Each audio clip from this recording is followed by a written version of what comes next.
We do hear a lot about, attacks on infrastructure, on water treatment plants, on manufacturing.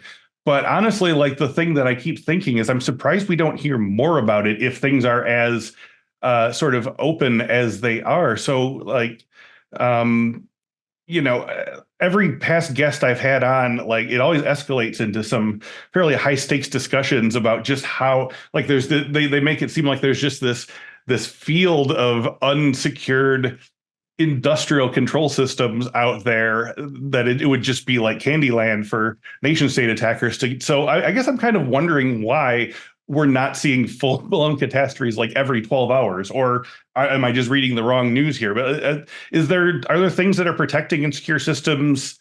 Like, is it really just a combination of like good fortune and wishful thinking and maybe just like the sheer number of possible targets to choose from? Or, like, why is this not happening like as we speak constantly? That's a great question. I think it's a combination of factors, and as an industry, I think we need to work much better on, adopting a scientific approach to answer those questions, meaning to collect data and draw conclusions from data. And now we just have mostly anecdotes. But the bottom line is the state of OT cybersecurity today is that any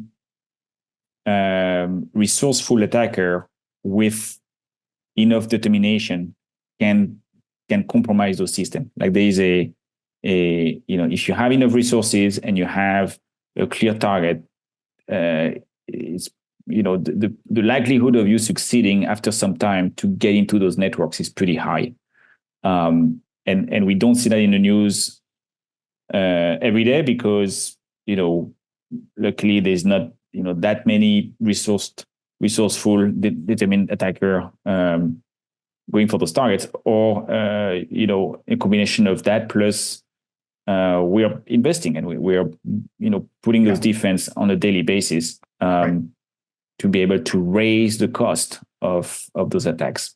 Yeah. Now, to that end, I guess that is also the sort of persistent refrain that we hear is that a lot of these places, especially when you get down on like a municipal or citywide level, that they're woefully underfunded, and the idea of having a dedicated security team, let alone or even a single security person, like is budget a big consideration in a lot of this? And are there certain sort of like above budget things that people are doing to sort of like put things in place until you can have the resources for things like this? Well, you mentioned the Candyland. I think if we were to adopt just that foundational best practice, which is not that expensive, we would turn that Candyland into a much more robust field of play where the attack surface is contained. The resourceful nation state attackers would still be able to make their way. That requires, to your question, like a higher level of investment and budget. But I think the majority of OT asset owners today are still on that early phase of the maturity where they have to still adopt good visibility, good cyber hygiene in order to no longer be a low-hanging fruit for those attacks. Have you seen Work Bites, the new security awareness training series from Infosec?